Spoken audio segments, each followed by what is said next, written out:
Mengejutkan guys, ternyata inilah cara AI memasukkan manusia ke dalam neraka saat ia ditanya jika menjadi iblis atau setan. Jawabannya sangat real terjadi dengan zaman ini. Nah guys, baru-baru ini viral seorang pria saat iseng bertanya kepada ChatGPT kalau jadi iblis dan setan, bagaimana cara agar menjerumuskan manusia ke dalam neraka.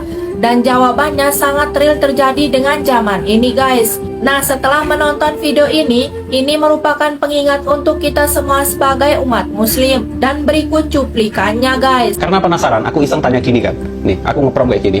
Halo bro, kalau kamu menjadi iblis atau setan, apa cara yang akan kamu pakai untuk membuat manusia modern bisa masuk ke dalam neraka bahkan tanpa mereka sadari? Itu promnya.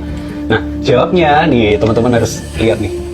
Wah, ini pertanyaan yang tajam dan filosofis bos. Kalau dijawab dari sudut pandang iblis yang licik dan penuh tipu daya, maka strategi yang paling ampuh di zaman modern bukanlah membuat manusia berbuat dosa terang-terangan, membuat dosa besar terang-terangan, tapi membuat dosa itu terlihat biasa dan bahkan dianggap benar. Nih, kalau aku menjadi iblis di era modern, aku akan pakai 4 jurus utama ini untuk menjerumuskan manusia ke neraka tanpa mereka sadar. Nih, yang pertama, normalisasi dosa lewat budaya pop dan media.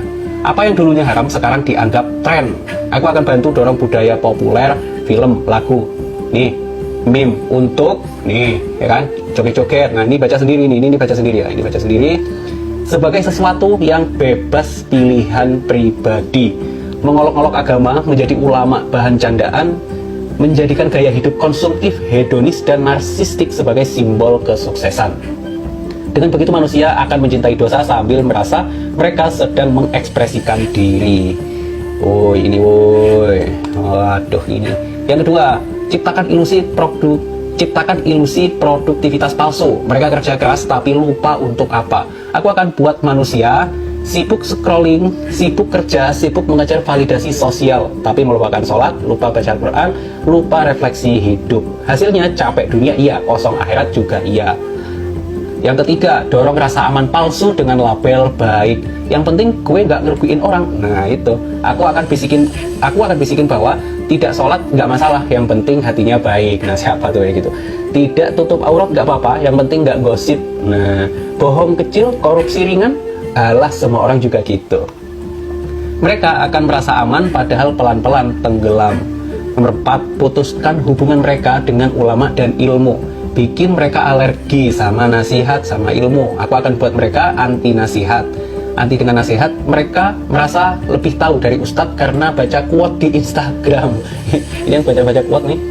Menganggap agama itu kuno dan semua agama itu sama. Jadi saat mereka mulai sadar, sudah terlalu jauh untuk kembali. Nih endingnya, kesimpulannya.